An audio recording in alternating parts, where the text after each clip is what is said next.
Assalamualaikum warahmatullahi wabarakatuh. Saudaraku, pagi ini saya berada di halaman rumah di Jorong Kayu Tanduk, Nagari Ayange, Kabupaten Tanah Datar.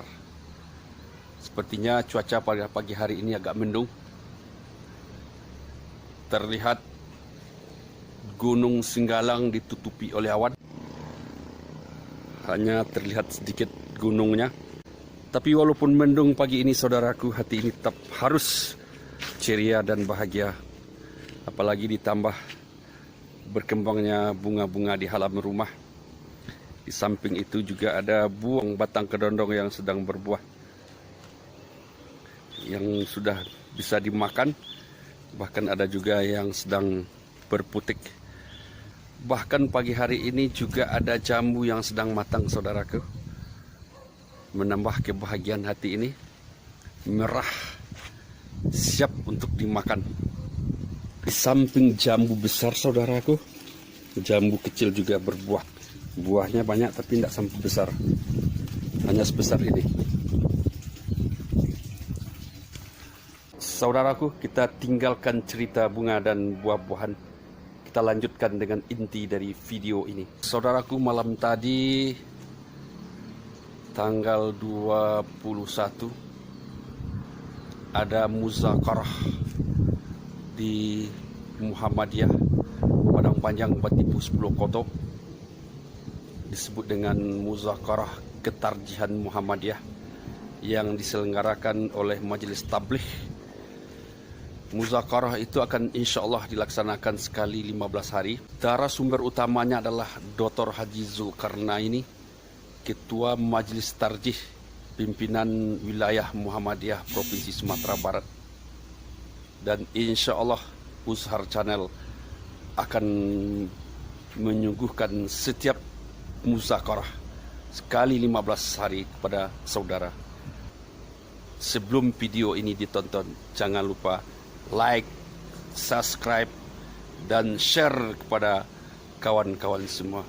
Ayo kita ikuti muzakarah ini.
Assalamualaikum warahmatullahi wabarakatuh. Alhamdulillah alladzi 'allamana bil qalam, 'allamana ma lam na'lam. Asyhadu an la ilaha illallah wa asyhadu anna Muhammadar Rasulullah. Allahumma salli ala Muhammad wa ala alihi wa sahbihi ajma'in. Amma ba'd. Yang terhormat beliau Ketua Umum Pimpinan Daerah Muhammadiyah Pak Basko bersama jajaran beliau yang berhadir, yang sama-sama kita hormati para ulama, para tokoh, para intelektual di kalangan khususnya Muhammadiyah yang hadir pada saat ini. Kita bersyukur kepada Allah atas terselenggaranya pertemuan perdana ini, pertemuan untuk muzakarah. Di muzakarah itu bukan sekedar soal jawab. Ya, banyak yang menganggap muzakarah itu soal jawab. Yang muzakarah itu ya biasa saling memberi, saling berkontribusi, malah boleh juga tidak sama masalah saling mendebat. Yang penting qul hatu burhanakum in kuntum shadiqin. Jadi qul hatu hujjatakum. Iya. Yang penting hujjah. Yang penting burhan. Yang penting asal. Itu dalam kita mengemukakan pendapat. Jadi itulah muzakarah itu. Jadi tidak benar ya kalau sebuah forum untuk muzakarah yang berbicara hanya menjawab pertanyaan, itu tidak benar. Jadi saling memberi. Jadi mulai kita biasakan dari sekarang. Kemudian muncul lagi perbedaan tentang contohnya tadi, apakah satu ekor sapi itu minimalnya 7 ya, diperserikatkan 7 orang, berserikat 7 orang, atau boleh lebih dari itu. Tapi kita lihat ya, yang namanya hampir 100% ya, itu memang kadarnya itu seekor sapi atau badanah itu 7. Tapi kalau ba'ir atau suker itu bisa 10. Seekor kibas kambing itu wahidah untuk 1 orang.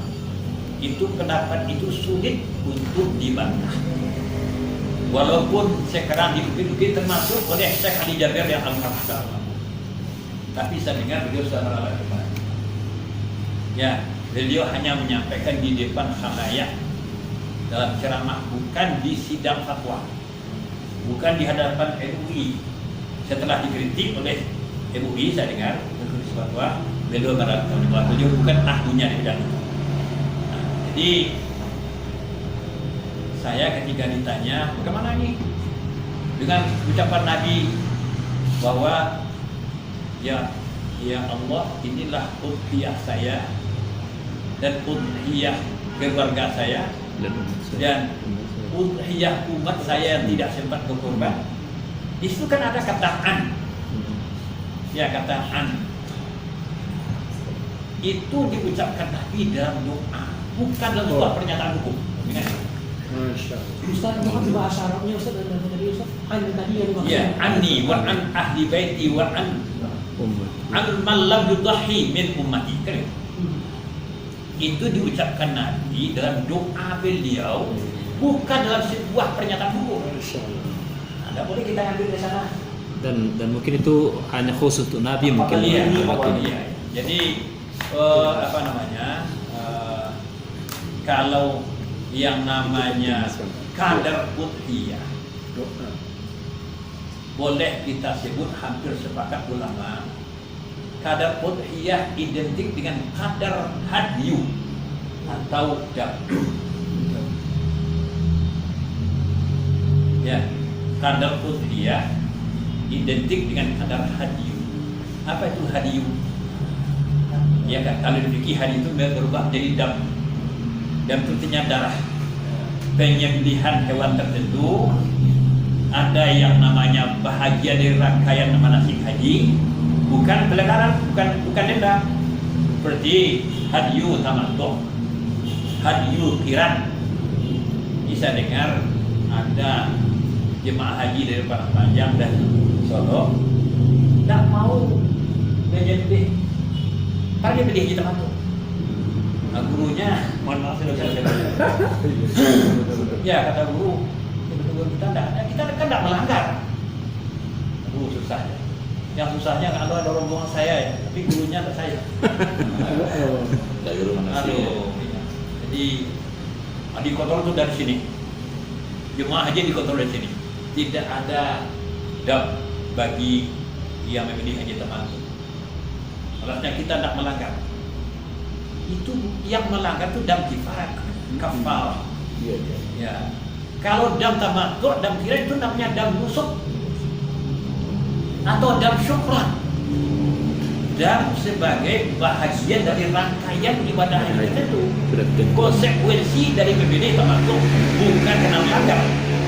Nah, ini yang susah dilaksanakan. Nah, jadi hewan dam nusuk, hewan dam kafarah atau kifarah, hewan udhiyah ya nyaris sama. Kenapa untuk udhiyah ada yang mengbukit-bukit boleh gotong royong? Ya misalnya anak-anak satu lokal bergiur untuk seekor kambing. Karena gurunya pergi ya. Ya, atau karyawan sebuah kantor bergiur satu ekor sapi. Berapa orang karyawan? Semuanya 30 orang. Nah, tidak pernah ada gagasan karya itu menyangkut dam. Ya, dam apakah itu dam nusuk atau dam kifarat. Jadi itu. Jadi saya melihat sulit untuk membenarkan pendapat atau ceramah-ceramah membolehkan boleh gotong royong. Kalau ingin juga, memang ada peluang di dalam hadis-hadis Ibnu Abbas. Disebutkan Ibnu Abbas ketika suatu hari raya Adha dia menyembelih itik masalah.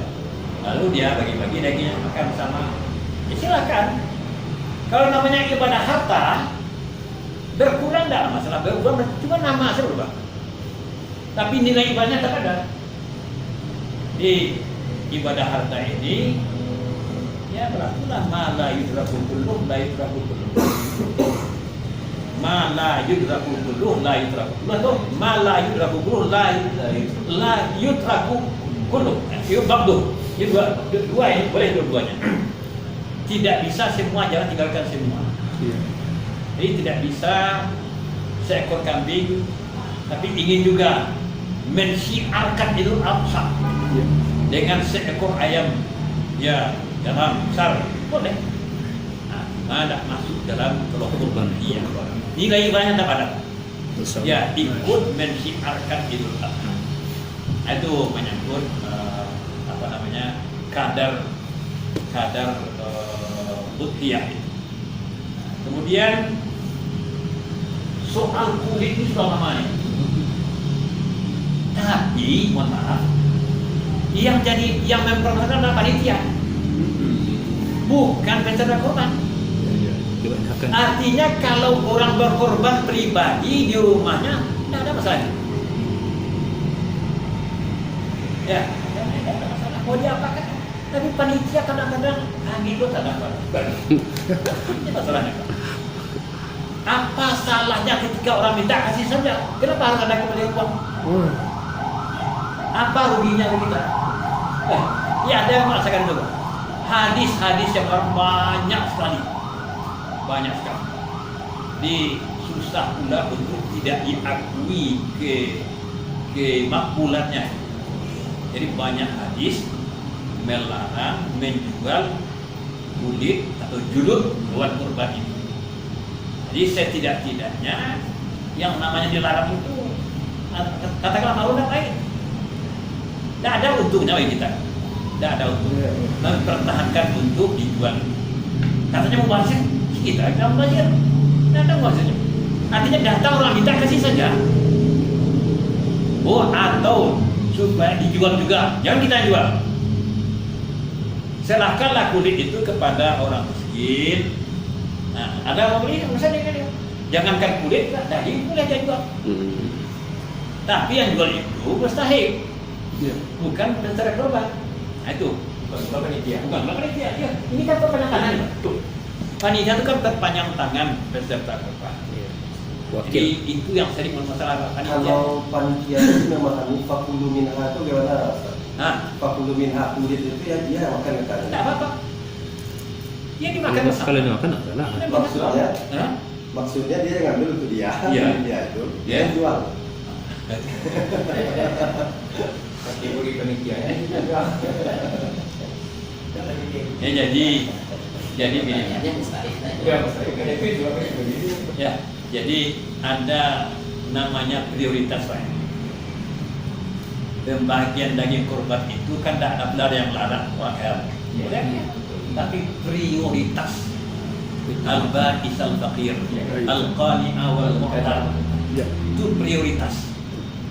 Ini mohon maaf, saya mula-mula tinggal di Solo melihat ada pemandangan yang tidak menyenangkan dulu. Tapi alhamdulillah dengan Masjid Agung, saya melihat setelah kurban dibantai, dipreteli, daging yang bagus-bagus dipisah. Yang biasa-biasa dan kaleng-kalengnya Bisa. rupanya yang biasa pada itu yang kurbannya. Yang daging bersih ya, daging paha lagi. Dan itu siapa? Oh, ini itu Pak Kapolda. Pak Kapolda, Pak Kapolres. Nah, ini Pak Dandim, ini Pak Kejari. Saya sampaikan, bapak-bapak itu sudah biasa makan daging. Ya, alangkah indahnya kalau ini untuk orang-orang miskin. Itu utamakan. Bapak-bapak itu tidak ada apa-apa, tapi mereka boleh makan, tapi prioritaskan orang-orang miskin. Nah, ini alhamdulillah dengan dulu saya juga melihat ada masjid-masjid yang menyimpan daging korban darah-darah. Daging masuk ke dalam karung, simpan dalam masjid. Itu menambah masalah itu. Darah itu yang namanya darah. Ada kajian khusus tentang darah yang unik. Yang darah itu sama najisnya. Darah yang sudah terpisah. Ya. Darah babi, darah anjing, darah sapi sama. Saya tanya sama Tuhan, ada tak beda bobot keharaman darah babi dengan darah sapi? Ya sama-sama. Innama harrama alaikumul maitata wad dama. Nah, itu yang bergerak pihak dalam masjid. Nah, alhamdulillah didengarkan tidak boleh lagi daging kurban bawa ke masjid lalu disimpan di masjid. Nah, tidak boleh, alhamdulillah. Jadi itu kulit kurban itu kita kondisikan supaya tidak dijual. Ya, itu kalau kita ambil dari kalaupun dijual oleh mustahik. Ya, mustahik silakan lah. Ya, korban. Nah, kemudian berkorban untuk orang yang telah mati. Ya. Nah, jadi kalau kita baca dalam kitab-kitab fikih, Kok pengurus masjid itu mah?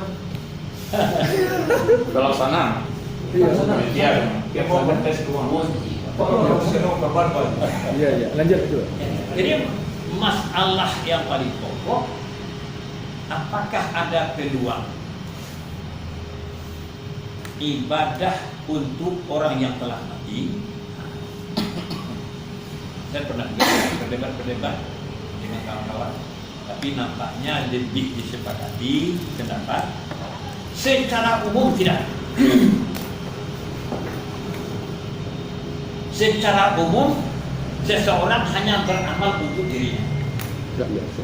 Enggak biasa. Allaisa lil insani illa ma sa'a anna sa'yahu sawfa yura.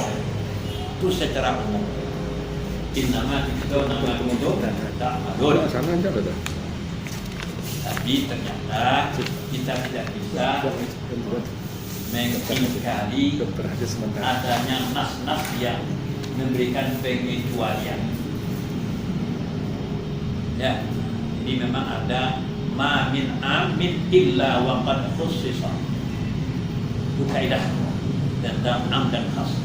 Ma min amin illa wa qad khussisa. Yang namanya nas-nas, teks-teks wahyu, hukum yang berisi ketentuan umum, ya umumnya ada dan taksis. Ada yang taksiskan. Walaupun kadang-kadang pakai hulu. Ada hulunya, tapi ada pengecualian. Nah, pengecualian misalnya Ya, Muzakarah ketarbiyan. ibadah haji itu banyak sekali. Al-hajju anil ghairi. Itu tidak bisa dipelajari Bukhari, Muslim. Yang tadi terangkan labbaika hajjan an syukrumah. Itu sangat populernya. Nabi ketika berihram di Miqat mendengar ada di antara rombongan itu yang mengungkapkan ihramnya. Ini kalau kalangan mohon maaf bisa ya, ini ngambilnya Ustaz ini. Iya, Ustaz di sana. Iya, di sana dari sana berdalil labbaika. Nyatakan namanya punya. Di pendapat kedua itu bukan Ustaz. Sama dengan Allah Akbar. Ya. Di pernyataan labbaika hajjan labbaika bihajjin labbaika labbaika Allahumma hajjan labbaika Allahumma bihajjin, itu bukan namanya lafaz niat. Itu pernyataan sudah masuk ke dalam suasana ihram. Itu dia. Sama dengan takbiratul ihram. Ya. Cuma di dalam manasik haji itu namanya ihlal. Ihlal. Di dalam salat punya takbir. Allahu Akbarnya. Iya, Allahu Akbar. Ini kalau tahrimuhan takbir wa tahdiluhan taslim. Ya. Nah, kalau haji juga ada tahrimnya. Itu pernyataan itu tahlulnya di ujungnya. Ada ihlal, ada tahlul. Nah, tahlulnya ada tahlul awal, tahlul akhir ya. Nah, jadi ketika Nabi mendengar itu, Nabi tanya, "Man syukrullah? Akhuli au qaribul li." Syukrullah itu saudara atau kerabat saya. Engkau haji atas nama dia atau menurut dia? Benar Rasulullah. Engkau sudah haji belum? Oh, tidak bisa. Hajilah untuk dirimu dulu. Nah, tahun depan baru ada haji dunia. Iya.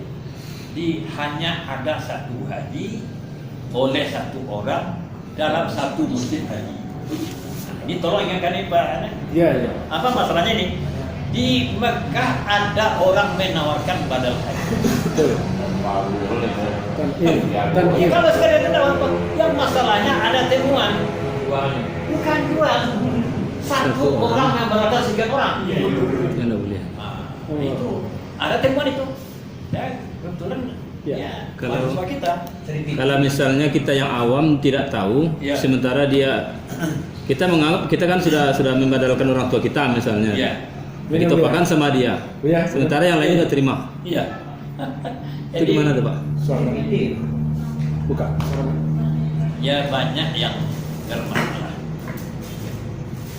Ya banyak bermasalah. Termasuk masalahnya berikat. Oh iya. Masa yang ikatnya di sana? Ya, membantu orang Indonesia ikatnya di Mekah. Ikat aja lebih enak ya. Ya. Nah, jadi itu. Jadi satu itu syukrumah itu kan. Nah, haji lah untuk dirimu dulu, baru haji untuk syukrumah baru berikutnya. Yang kedua hadis Imra'atul Hasaniyah. Itu juga banyak. Lalu juga lama berdebat ketika di Semarang dengan ulama tarjih bahwa dalam hadis itu ya tersebut terungkap semua, termasuk yang aneh-aneh. Begitu jujurnya orang melaporkan ini, tidak ada yang tertutupi Pak. Ini salah satu yang anehnya Pak. Nabi ketika melihat wanita yang datang itu, yang beratur Fatimiyah itu, dilihat pula oleh Fadl bin Abbas. Fadl bin Abbas ini saudara Ibn Abbas, melotot matanya melihat wanita begitu cantiknya. Nabi tahu, putar, diputarnya kepala Fadl. sampai 3 kali. Itu kan apa namanya? Itu polosnya yang melaporkan hadis itu kan. Nah, saya berkesimpulan tandanya Imra'atul Khatimah tidak pakai cadar. Iya. Kalau bercanda tidak mungkin Ya, begitu. itu nanti ya. Iya. Nah, tapi dibela oleh kawan-kawan yang paham cadar, bisa saja cadar itu masih membayang. Hmm. Ya. Terlalu Jadi kalau tipis, membayang tidak akan begitu menarik ya. Tonton berapa penonton matanya melihat. Jadi di situ disebutkan bahwa ayah saya dulu pernah terkena wajib haji tapi dia belum melaksanakan. Nah, lalu dia meninggal dunia. Sebelum meninggal dia menatap saya dalam seakan-akan berpesan. Ya, untuk melunasi ibadah hajinya. Apa ahuddu anhu ya Rasulullah? Itu tanya berapa? Nabi iya, nah. Kalau orang Lalu Nabi tanya, bagaimana pendapat Anda kalau ayahmu berhutang sama orang lain, lalu Anda tolong bayar sama orang itu? Lunaskah hutang ayahmu? Oh, iya. Nah, begitulah fadenullah ahaqqu bil qada. Kalau hutang kepada manusia bisa Anda tolong lunasi, hutang kepada Allah ya lebih pantas untuk dipriorisasi bayarnya. Nah, inilah namanya taksis untuk ayat-ayat yang umum. Ya, yang namanya nafi isbat, nafi dengan akhirat itu umum itu. Ya, laisa lil insani illa ma sa'a. Jadi secara umum tidak ada ya, ibadah untuk orang lain, tapi ini ada pengecualian. Nah, apakah korban juga? Kalau puasa ada hadis tapi Jelas. ada kau menolak. Ya, Hasan Bandung menolak. Dalam Bulughul Maram itu ada yang Bulughul Maram terjemahan Hasan Bandung. Ya, dia menolak. Nah, tapi hadisnya Bukhari. Nah, untuk udhiyah bagaimana? Satu-satunya yang dipedomani ya hadis yang doa Nabi tadi. Ya, untuk keluargaku, ya, untuk umatku yang tidak ikut berkorban. Doa Nabi. Iya, doa Nabi. Iya. Apakah itu bisa jadi dasar hukum? Ini masalahnya. Kalau iya, ada istilah umumul balwa. Apa itu umumul balwa? Ya, sesuatu yang wajib diketahui orang. Secara logis, sebanyak itu sahabat, ya, tidak ada yang tahu. Ya, dan tuh, semuanya melaporkan, tidak ada. Itu saja ya, tidak ada yang dengar doa Nabi. Nah, apa contohnya? Kan ada sekian orang yang sudah meninggal di zaman Nabi. Orang-orang dekat Nabi, sama dengan sholat lain. Sholat lain itu kan hanya satu-satunya untuk An-Najashi. Padahal banyak yang lain yang mati. Tidak dekat Nabi, ya jauh di sana. Nabi di Madinah, dia mati di Mekah. Dia Nabi di Madinah, dia mati di tempat lain. Dan satu pun Nabi ditemukan, diriwayatkan sholat lain untuk yang lain. Nah, karena itu kata Ibnu Qayyim dalam Zadul Ma'ad fi Hadi Khairul Ibad, kalau sunnah mengerjakan, ingatlah ada sunnah meninggalkan. Itulah wujud sunnah tarkiyah. Jadi sunnah itu bukan hanya mengerjakan yang dikerjakan lagi sunnah, tidak mengerjakan yang tidak ada itu juga sunnah. Nah, kita sendiri menganggap sunnah ini. Ya, termasuk juga mohon maaf ya Mas. Salat sunat antara azan dan kamar subuh. Latihannya 2 rakaat. Tapi banyak yang berambisi sampai 4 rakaat, malah ada yang 6. Kalau boleh ya. Ya. Lihat dua kartu lah ini. Jadi Sebelum kamat itu sebagaimana ya berpahala mengerjakannya, juga berpahala meninggalkan yang ditinggalkan lagi. Itu. Sunnah tarkiyah. Nah, jadi tidak ditemukan agak satu riwayat pun Nabi berkorban atas nama Kharijah. Banyak jasanya, habis hartanya untuk dakwah kan. Nah, tidak ada. Nabi berkorban untuk Hamzah. Orang-orang dekat Nabi itu kan. Nah, jadi itu namanya ya masalah yang umumul balwa, tapi tidak ada. Nah, mungkin kita lebih tahu dari sahabat. Kita menemukan para tidak ada sama lain yang melaporkan. Tidak mungkin mereka tidak tahu. Tidak mungkin kita lebih tahu dari sahabat. Tidak mungkin itu. Nah, kalau yang namanya perbuatan Nabi, sahabat lebih tahu. Jadi dalam kajian ilmu hadis kan ya, mustahil masalah bawah diriwayatkan secara part. Apa? Hanya secara pribadi tidak. ada itu sejumlah ibadah yang seharusnya orang tahu. Di zaman Nabi banyak orang tahu karena Nabi lakukan di muka orang, tapi hanya dilaporkan oleh segelintir 1-2 orang. Nah, itu susah untuk diterima. Nah, jadi itu masalah tentang yang hangat tentang korban ini. Ya. Ini apa lagi? Tanya jawab.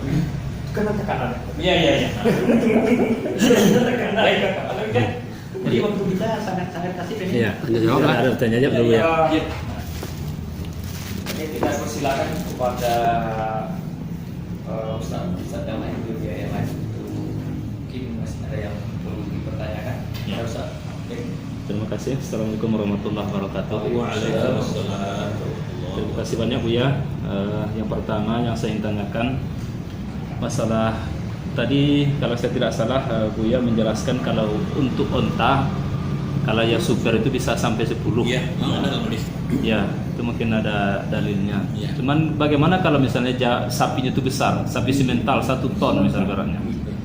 Sementara yang dibagi 7 ini 100 kilo cuma. Bantai. Lah bagi lu 7 ekor 1 ton mereka Pak. Iya. Bentuk Ganton Jokowi yang dulu katanya. Apakah bisa yang seperti itu dibuat jadi lebih dari 7 apa? Ya. Itu satu ya. Kemudian yang kedua tentang akikah. Kita masih sering menemukan kasus pertama masalah akikah ini tidak sah katanya kurban kalau belum akikah. Yang kedua masih dibolehkan mengakikahkan orang yang sudah dewasa, bahkan sudah meninggal, bahkan ada yang lah kabar alik baru akikah. Nah, jadi bagaimana sebenarnya? Assalamualaikum warahmatullahi wabarakatuh. Mau banyaknya tekanan dong. Khusus korban. Karena mau pelaksanaan korban kok. Ya. Jadi persoalan yang di korban banyak terjadi. Dulu sudah kita ubah. Dulu kepala sapi menjadi upah bagi ada itu lah tidak boleh. Tapi yang banyak betul memang perkara kulit ini. Pernah di MUI Padang Panjang memuzakarakan sama Pak Deno ya, sama Pak Rusliman masih hidup itu. Apa caranya Pak? Kari bagi 7 kulit wah, tidak pandai orang molah. Kari agian saja Pak. Sehingga ada satu kesimpulan waktu itu, jangan orang yang mempunyai yang menjual dijualkan oleh panitia, tapi dibagikan hasilnya kepada orang miskin. Ya, dia kecilnya ke orang miskin. Sebab memang kita dikajar oleh orang-orang sapi, orang menjual kulit ini Pak, pada itu orang korban risiko. Jadi waktu dengan muzakarah dengan masih hidup almarhum Pak Rusliman dan lain sebagainya itu diatasilah, dialah tapi dibagikan, jangan pernah dibelikan kepada kepentingan masjid, diberikan sajadah, diberikan kaca, diberikan karpet, ya boleh. Tapi dibagikan seperti membagikan kepada orang miskin. Nah, itu mengatasinya dulu. Kemudian seperti tadi memang yang sudah dimulai oleh Pak Fazrul tadi, yang ini banyak betul ini, yang berkorban itu almarhumah. Kemudian ada lagi yang dipersoalkan juga tentang orang nan bakal aja korban kuah, nak makan lagi yang kapi yang gajawi pagi kuah. Ada yang mempersoalkan haram itu. Jadi biar loh, biar bersama-sama diminta izinkan kepada yang peserta, dipotong-potong lah sampai nanti zuhur daging yang sudah terbagi, daging yang boleh jadi masalah. Ini hanya pertanyaan kita ketiga ini dulu. Saya pun ada yang pengen masih menggores-gores dalam hati. Ini memang masalah korban bagi almarhum ini. Ketika kami muzakarah bukuiyah di Majelis Ulama Kabupaten Tanah Datar itu ada 3 hasil konklusinya. Yang pertama mengacu pada kitab itu ketika memang ada almarhum meninggalkan harta dan dia berwasiat, maka jatuh hukumnya itu boleh dilaksanakan seperti yang pelaksanaan haji bagi yang hutang tadi dia. Badal korban Iya seperti itu. Ya tapi dia berwasiat. Syaratnya itu ada dia berwasiat dan meninggalkan harta, maka itu boleh dilaksanakan. Tapi dengan catatan waktu itu kesimpulan yang daging kurbannya itu hanya dibagikan semua, jadi tidak ada sepertiga untuk bagi nyembah korban. Jangan ada pula ya almarhum atau almarhumah yang menyebut bagian kurbannya. Nah, itu. Lalu yang kedua, dia memang kalau dia tidak berwasiat, tidak mengangkat wasiat, tapi dia meninggalkan harta, maka ini memang diperselisihkan. Gitu ya. Nah, itu aja ya. Silakan waktu kita silakan untuk dia kembali. Ya, ibadah udhiyah ini saya teringat almarhum Buya Haji Harun kan. Dia orang di kurban iya. Enggak antara kurban dengan udhiyah. Iya betul. Tidak ada perbedaan. Itu qarraba qurbanan fatuqbila min ahadima wa lam taqabbal min itu ada lain caranya. Betul. Kita udhiyah. Dalam udhiyah itu aspek ta'abudinya memang ini bisa dikasihkan. Artinya kalau kita tarik ke azas manfaat, dulu pernah ditawarkan ya, tokoh-tokoh Indonesia pernah menawarkan untuk apa pengorban di Mina, berapa orang mubazir, alangkah baiknya dana korban, dana tamattu, dana dam itu kubur saya Indonesia. Infrastruktur. Iya, bukan. Tapi dalam bentuk dana. Wah, andaikan sekarang satu orang itu 2,5 juta, 200.000 orang naik haji, 200.000 kali 2,5 juta. Sekian Itu berapa orang miskin bisa ditanggulangi? Bolehkah itu? Ya kalau dana itu tidak ada namanya dari hiram atau dari apa lagi. Jadi di sini letak ta'abudinya itu. Iya, letak ta'abudi menyembelih hewan tertentu. Hewannya al-an'am. Al-an'am. Nah, di dalam surah di dalam Al-Qur'an min bahimatil an'am itu. Di Al-Haji 34. Nah, itu bisa al-budun, al-budun atau al-badana. Yang kalau misalnya ba'ir namanya kan. Namanya al-baqar, namanya al-ghanam atau namanya kibas. Nah, itu ada orang itu. Nah, jadi jenis-jenisnya itu nampaknya tidak bisa kita tahu. Termasuk umurnya. Misalnya ada bakar usianya belum sampai, belum musnah, tapi gemuk, sehat, gerak dibanding yang sudah sampai umur tapi rezeki. Nah, nampaknya itu termasuk memang sami'an wa Allah. Jadi karena Nabi menyebutkan hanya bahir untuk 10 orang itu, ya tidak bisa kita perluas tersuker menjadi bakar suker. Ini ta'abudinya sangat tinggi. Tapi yang kedua Bu ya, ini tentang korban dengan akikah. Karena memang ada opini, kata beliau, ada orang mengatakan akikah tidak boleh korban dulu semacam, dan orang ada yang akikah pas pesta perkawinan semacam. Itu berkembang. Ini saya kira ini sikap berlebih-lebihan dalam menerjemahkan hadis tentang akikah. Murtahanun. Ya, murtahanun. Ya, Kullu bulan untuk hadapin akikah ya. murtahanun kan tergade, janganlah sama dengan tiga Oh iya. Ini bahasa hukum dalam hal ini, yaitu tidak bisa kita samakan dengan dunia gadai-gadai. Jadi kalau begitu berarti orang miskin tidak ada punya anak. Jadi itu tidak bisa jadi dasar bagi orang yang belum akikah, tidak bisa pergi haji, tidak bisa itu korban, tidak bisa. Jadi berlebihan. Jadi itu unsur retorikanya membuat orang kaget gitu. Jadi saya kira tidak bisa ditonjolkan. Itu ya, masalah pagi yang diambil dari hewan kurban yang dimasak untuk pagi. Ya itu dia. Jadi saya kira ya fakulu minha itu cakup itu semua. Jadi kalau dimakan atau sama bersama-sama kan tidak ada masalah. Oh, itu dia. Tapi kalau dikhususkan sebagai jerih payah, jangan ini. Masalah konklusi kata beliau tadi yang telah diambil masa dijualkan oleh panitia, lalu hasil penjualannya dikasihkan kepada fakir miskin, mana ya? Saya melihat tadi, mohon maaf, mudah-mudahan salah. Ada di antara kita, misalnya ketika bagi-bagi zakat fitrah, merasa tak enak kalau ada semesin agak lebih banyak lagi. Ya, kalau saya tak temukan larangan. Tak banyak lah maksud dari mana masalah. Sahalai lagi yang tu dia sebuah keluarga. Saling kenal. Saling kulit. Saling kulit. Tak salah dinyola. Saling kita Mahalo harus bagi-bagi semua. Itu. Terima kasih terima kasih Buya, Bapak, Buya semua. Sebenarnya usul dari Pak Mirdas tadi itu lah expire, lalamu kami disumput gitu. Alhamdulillah. Dah sekolah persekol. Masih ada dia murid yang muda. Bahkan kami tolong mendata pakai mesin akan menerima itu. Dicatatkan ini sapi ini untuk dia. Lalu karena dia tidak mengerti dengan penjualan beli, tadi tolong dia penjual. Nah, itulah Pak.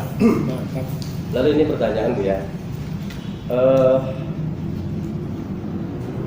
Yang kita ketahui bahwa dalam menyembelih kurban itu yang harus dibacakan Bismillahirrahmanirrahim yang dibacakan oleh Nabi. Bagaimana kalau seandainya kita yang menyembelih kurban itu juga membaca seperti doa yang dibaca oleh Nabi itu? Allahumma taqabbal hadzal kurban min si anu. Apakah boleh itu? Dan yang kedua, berkaitan dengan menyembelih kurban ini juga ada sebahagian orang mengatakan bahwa posisi kepala sapi itu di sebelah kanan. Ada pula mengatakan di sebelah kiri. Jadi aturan yang sebenarnya seperti apa itu ketika kita mengeksekusi penyembelihan kurban itu menurut tuntunan hadis itu. Lalu yang ketiga, ada di sebahagian daerah ini banyak di Payakumbuh, mereka berkurban itu tidak dengan ba'ir, tidak dengan bakor, tapi dengan jamus itu.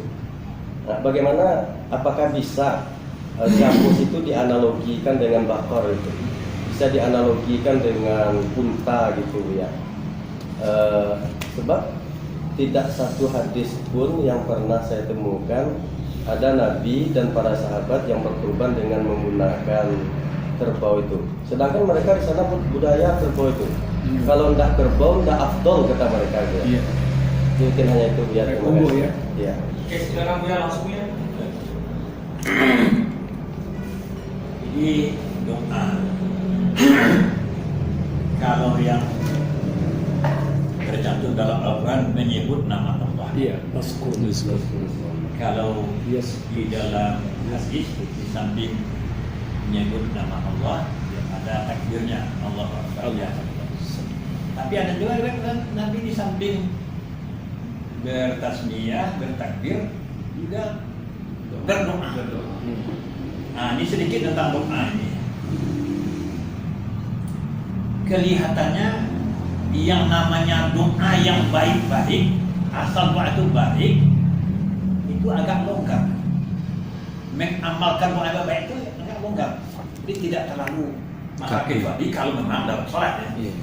Tapi di luar salat, bolehkah kita ketika bersalaman dengan seorang mendoakan dia? Boleh. Cuma jangan kita jadikan ketentuan umum. Setiap bersalaman baca jangan. Ya, kita bertemu dengan guru kita doakan ke guru kita bertemu dengan teman akrab kita doakan dengan teman. Termasuk juga ketika menerima ya sedekah. Menerima sedekah ini beda ya antara tertulis dalam hadis dengan yang dibiasakan orang. Ajaran Allah. Kalau dalam hadis Allahumma shalli ala. Nah, coba kita lihat misalnya dalam tafsir ya. Salah satunya tafsir Ahkam oleh Al-Qurtubi. Khudh min amwalihim shadaqah tutahhiruhum wa tuzakkihim biha wa shalli alaihim. Inna salataka sakanun lahum. Apa riwayat yang Nabi memang shalli itu. Kebetulan yang berzakat itu Abu Aufa. Ketika diterima Allahumma shalli ala ali Abi Aufa. Bukan Nabi baca ajaran Allah ya? Allahumma shalli ala ali Abi Aufa. Jangan percaya saya. Jangan percaya. Coba lain tafsir Al-Qurtubi ayat 103. tapi ya tafsir akal. Al-Jami' di Ahkamil Quran. Nah, itu dia yang buat itu. Jadi mendoakan yang baik-baik itu tampaknya longgar. Asalkan di tempat-tempat umum ini termasuk menyembelih. Tapi yang tak boleh kita lain ngatur-ngatur setiap lagu ini baca ini ya. Termasuk juga misalnya ketika kita sudah sholat jenazah, kita dalam proses membaca kita boleh berdoa itu. Ya tidak ada kita boleh berdoa. Ayah kita, ibu kita, ya kakek kita doakanlah. Kan tidak dibatasi. Cuma yang tidak boleh buat bikin aturan. Nah, baca ini. Kalau udah itu salah. Nah itu. Jadi apalagi memang ada riwayat dari Nabi. Ya, walaupun riwayatnya tidak sampai ke tingkat sahih ya. Tapi ada lagi yang sedikit yang namanya prinsip ini. Kita tidak boleh menyebut bid'ah kalau sebuah amal ada dalilnya walaupun tidak sampai ke tingkat sahih. Katakan dhaif tapi selama dhaifnya tidak parah. Selama dhaifnya tidak parah. Ya, sebenarnya hadis mursal itu kan dhaif. Mauquf itu dhaif tapi tidak parah dhaifnya kan. Ya. Nah, tapi ditemukan doa yang kalau ada orang mengamalkan kita tidak boleh menuduhnya bid'ah. Tapi kalau kita tidak amalkan tidak apa-apa. Nah itu menyebut doa tadi. Jadi Posisi lagi dia. Posisi kepala. ya. Jadi barangkali ini soal teknis ya. Teknis. Ada orang kidal, ada orang tidak kidal. Ya. Kalau kidal Itu ya. Ayah tuh. ya Masalah persoalan sekarang kan menghadapkan binatang Iya. hewan itu ke kiblat. ada ya. Ada ke kiblat. Tapi apakah posisi kepalanya di kiri atau di kanan? Nah gitu. Ya, ada Terus? keterangan. Jadi boleh Kiblatnya ya. Kiblatnya ada. Falamma wajjahahu ilal qiblah. Nah, itu. Wajahahu itu zabih atau mas? Bukan dia, wajjahahu. Iya, bukan dia dirinya. Iya, ketika dia menghadapkan hewan tadi ke kiblat, dia baca ini. Itu kan ada. Nah, cuma apakah kepalanya di kiri atau di kanan? Kanan. Ya, sama juga lah ketika membawa jenazah. Apakah kepalanya dulu atau kaki dulu? Nah, aturan. Bebas. Bebas. Kalau kita mau berkaki dulu ya, kalau orang mau yolot kan. Jadi itu jadi Sebab ada orang yang memahami Ya. yang perlu menghadap kiblat itu orang yang menyembelih gitu. ada yang lebih aktual lagi. Sekarang anaknya sembelih tebas. Sembelih tebas. Tebas ya. Tempatnya bukan di gini. Nah, Putus. bukan putus, Pak. Pas. Pas ya. Ini karena saya termasuk auditor ke RPH. Jadi sesuatu di asas yang tadinya ada orang suara ahli itu Pak. Oh, Yes. pas Pak. Satu kali. Satu kali ya. Masa ulang-ulang. Oh iya ulang-ulang aja. Cuma kalau putus 3 urat itu ya. Mana? Putus 3 urat itu. Ya pokoknya pas. Profesional. Bisa sangat tajam orangnya profesional. Lagi dia, Ya. masih ada ya, dia ini soal hadis tentang ketika masuk Zulhijjah, kalau ada yang berkorban di antaramu tidak boleh memotong, ya, tidak boleh kukunya atau rambutnya. Nah ini kukunya atau rambutnya kembali ke hewannya atau memang hewannya atau memang orang yang berkorbannya. Karena kalau kita lihat di dalam nas-nas yang lain, bagaimanapun sunah-sunah fitrah itu kan ada lagi nas-nasnya gitu kan. Gimana? Ini pertama hadisnya dulu. Memang hadisnya ada. Iya. Ada yang riwayat Muslim soal kesahihannya. Cuma yang dipermasalahkan apakah memang dari Nabi atau hanya ucapan Abu Salamah? Iya. Ummu Salamah. Iya, Ummu Salamah. Nah itu yang dipersoalkan. Qila dikatakan itu dari Ummu Salamah. Artinya muncul dari ucapan Abu Salamah. Tapi Ummu Salamah tapi ada yang mengatakan itu dari Nabi.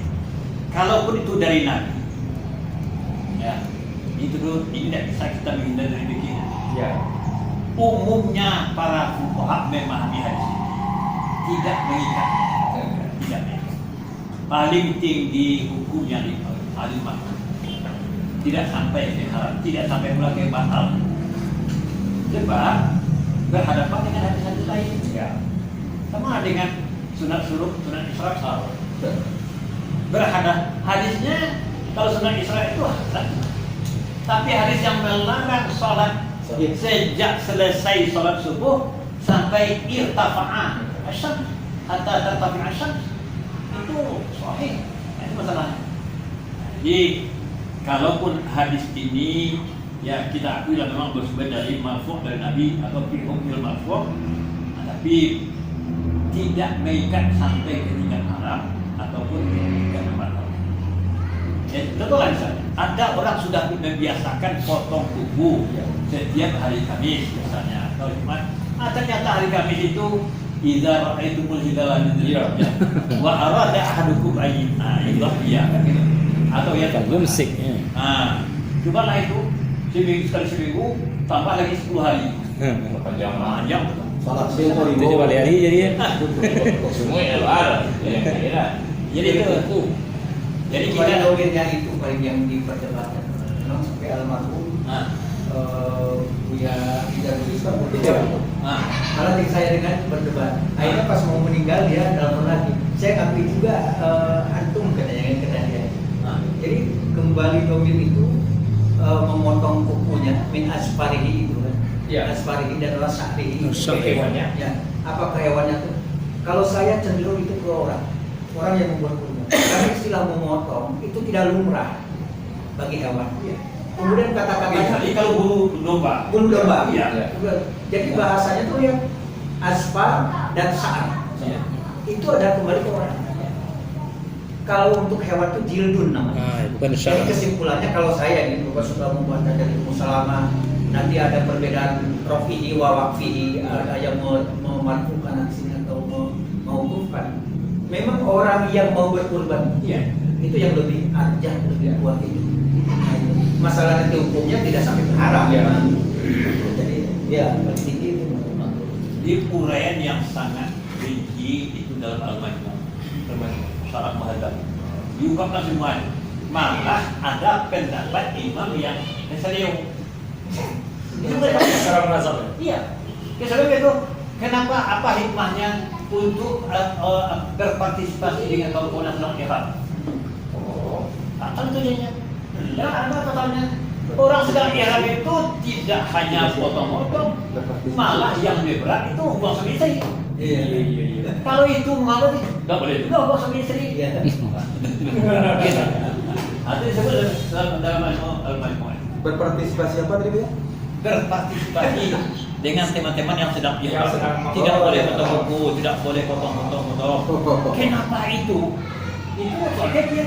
Jadi berat soal buang suami istri gimana? Oke, baik Buya, alhamdulillah mungkin persoalan udhiyah ini sudah nampak bagi kita cukup terang dan insya Allah sudah bisa kita temukan, kita lanjuti dan kita sampaikan di dalam pengajian baik di kalangan warga Perserikatan Muhammadiyah ataupun yang masyarakat umum lainnya. Jadi terima kasih banyak kita aturkan kepada narasumber kita yaitu Bapak Haji Dr. Zulkarnaini yang alhamdulillah dengan kesibukan beliau sudah membantu kita dalam muzakarah kali ini. Dan insya Allah kegiatan ini nanti akan kita lanjutkan sesuai waktu dan schedule yang akan disusun nanti di tingkat PDM dan majelis. Kemudian dari saya selaku moderator langsung untuk saya kembali kita sudahi majelis ini dengan sama-sama baca doa majelis. Subhanallah. Saya selaku moderator sudah nyatakan maaf. Assalamualaikum warahmatullahi wabarakatuh. Ketua, hari ini kan kita muzakarah pertama Muzakarah Ketarjihan Muhammadiyah, kan itu apanya judulnya, pada panjang. Lalu bagaimana komentar Pak Ketua tentang kegiatan ini? Komentar kita sedikit saja. Yang pertama, rasa syukur, alhamdulillah, dan juga sangat berbangga dan berbesar hati acara ini bisa kita lakukan. Semoga ini membawa perubahan besar, angin segar, dan memberikan pencerahan dan kemajuan untuk masyarakat Padang Panjang, wabil khusus warga Muhammadiyah. Terima kasih Pak Ketua. Saudaraku, sekarang saya bersama Dr. Zulfa Wardi. Jadi kita minta komen beliau setelah kita melaksanakan muzakarah pertama di Muhammadiyah ini. Lalu bagaimana pandangan Pak Ustadz tentang? Kalau bagi Ambo, Ustadz itu luar biasa. Seperti katakan Ustadz Amir tadi, kita jarang sekarang ketemu berinteraksi langsung dengan narasumber yang sangat-sangat kompeten. Beliau harusnya beliau sudah profesor, karena sekarang beliau ada banyak waktu untuk meluangkan, dan itu harus kita warisi ilmu beliau. Nah, ini sekarang proses mewarisi ilmu beliau, dan kita mengundang teman-teman yang lain untuk mendengarkan dan untuk belajar dari beliau. Dan ini luar biasa. Channel ini, dan kemudian kepada lewat channel ini kita minta kepada perserikatan, kita minta kepada teman-teman Muhammadiyah, mari kita warisi ilmu Buya Zulkarnain. Terima kasih PDM, terima kasih semua teman-teman yang memfasilitasi kedatangan Buya Zul di sini. Oke saudaraku, sekarang kita bersama dengan Sekretaris Muhammadiyah Batipu, Padang Panjang Batipu Sukoto, Saudara Indra Ramadi. Gimana komennya? Ya, terima kasih. Seperti yang disampaikan oleh narasumber tadi, bahwa memang ini satu hal yang patut kita lestarikan, bahkan karena ini langka, dan seperti yang dikatakan bahwa memang narasumber seperti beliau ini memang langka. Jadi memang harus kita lestarikan dan harus kita transformasi ke kader-kader ulama berikutnya. Terus untuk channel kita gimana? Wah ya, bagi bagi warga perserikatan, terutama Padang Panjang Batipu Sukoto, harus mengikuti channel ini, dan dengan cara tentu dengan subscribe dan like. Nah, gitu. Saya kira itu. Terima kasih Saudara Indra Ramadi. Baiklah saudaraku, itulah acara perdana kita Muzakarah Ketarjihan Muhammadiyah Padang Panjang Batipu Sukoto. Mudah-mudahan materi ini bermanfaat untuk kita bersama. Terakhir, jangan lupa like, subscribe, dan share video ini. Terima kasih. Assalamualaikum warahmatullahi wabarakatuh.